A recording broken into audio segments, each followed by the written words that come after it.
Hello viewers, उम्मीद है कि आप सेहतमंद होंगे। आज की इस वीडियो में मैं आपको ब्रेकी टैबलेट्स के बारे में फुल डिटेल और डिस्क्रिप्शन जो है वो बताने वाला हूं। तो इस वीडियो को आपने एंड तक लाजमी देखना है।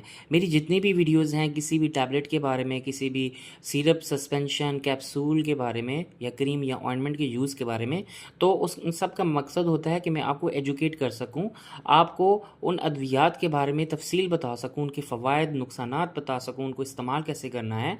लेकिन आपने जो है उनका इस्तेमाल डॉक्टर की रिकमेंडेशन, डॉक्टर की हदायत के बाद ही इसको इस्तेमाल करना है, ख़ुद से सेल्फ एडमिनिस्टर नहीं करना।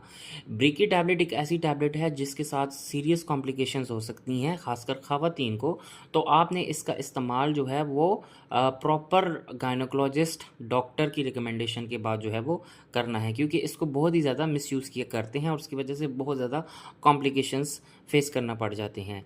अब चलते हैं इंट्रोडक्शन की तरफ। ब्रेकी टैबलेट्स को जो है वो सामी फार्मा मैन्युफैक्चर कर रही है। 200 mcg की पैकेजिंग में अवेलेबल है और इसका एक्टिव इंग्रेडिएंट का नाम है मेसाप्रेस्टोल। अच्छा जी, अब चलते हैं इसके यूजेस की तरफ। इसके दो तरह के यूजेस हैं। सबसे पहला जो यूज़ इसका है वो है एंटी अल्सरेटिव यूज़ और दूसरा इसका यूज़ है गायनोकोलॉजिकल यूज़। दोनों ही इस यूजेस जो फ़वाइद हैं उनका आप तब उनको हासिल कर सकते हैं जब आप डॉक्टर की प्रॉपर रिकमेंडेशन के मुताबिक चलेंगे। सबसे पहला जो मैंने आपको बताया एंटी अल्सरेटिव। एंटी अल्सरेटिव का मतलब है वो मरीज़, वो लोग जो कि लगातार जो है पेन किलर्स यूज़ कर रहे हैं किसी भी कंडीशंस की वजह से, दर्दों से निजात लेने के लिए, तो उसकी वजह से उनके मैदे में और उनकी आंत में जो होता है, छोटी आंत में अल्सर होने का खदशा होता है। तो उसको प्रिवेंट करने के लिए डॉक्टर जो है आपको ब्रीकी टैबलेट्स मेसोप्रेस्टोल जो है वो रिकमेंड करता है। अच्छा जी, अब चलते हैं गायनोकोलॉजिकल यूज़, जो कि बहुत ज़्यादा अहम है और बहुत ज़्यादा आपने एहतियात से इसका इस्तेमाल करना है गायनोकोलॉजिस्ट की रिकमेंडेशन के बाद। अच्छा, सबसे पहला इसका यूज़ है for the termination of the pregnancy first trimester. Pregnancy हमल को 3 ट्राइमेस्टर्स में क्लासीफाई किया जाता है यूजुअली। तो फर्स्ट ट्राइमेस्टर जो विद इन 2 मंथ्स अगर आपकी प्रेगनेंसी है, हमल है, उसको ख़त्म करने के लिए इसको इस्तेमाल किया जाता है। लेकिन याद रखिएगा, इस चीज़ को आप अपनी गायनोकोलॉजिस्ट के साथ मशवरा करके इस्तेमाल करेंगी। वो जब आपको रिकमेंड करेंगी तब आपने इसको जो है वो इस्तेमाल करना है। ख़ुद से सेल्फ एडमिनिस्टर आपने नहीं करना, क्योंकि ये आपके लिए लाइफ थ्रेटनिंग भी हो सकता है। बहुत ज़्यादा सीरियस कॉम्प्लिकेशंस आपके साथ हो सकती हैं। दूसरा इसका जो इस गायनोकोलॉजिकल इस्तेमाल है वो है for the treatment of the postmortem haemorrhage. ख़वातीन जो होती हैं चाइल्ड बर्थ के बाद, बच्चे को जन्म देने के बाद, उनको काफ़ी हैवी ब्लीडिंग भी हो सकती है।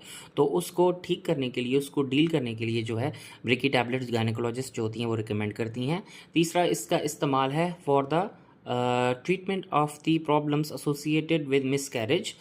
जो जिन ख़वातीन का मिसकैरेज हो जाता है, उसको जो है उसके बाद जो प्रॉब्लम्स उनको फेस करनी पड़ती हैं, उसको डील करने के लिए हमारे पास जो है वो गायनोकोलॉजिस्ट जो है वो ब्रीकी टैबलेट जो है वो रिकमेंड करते हैं।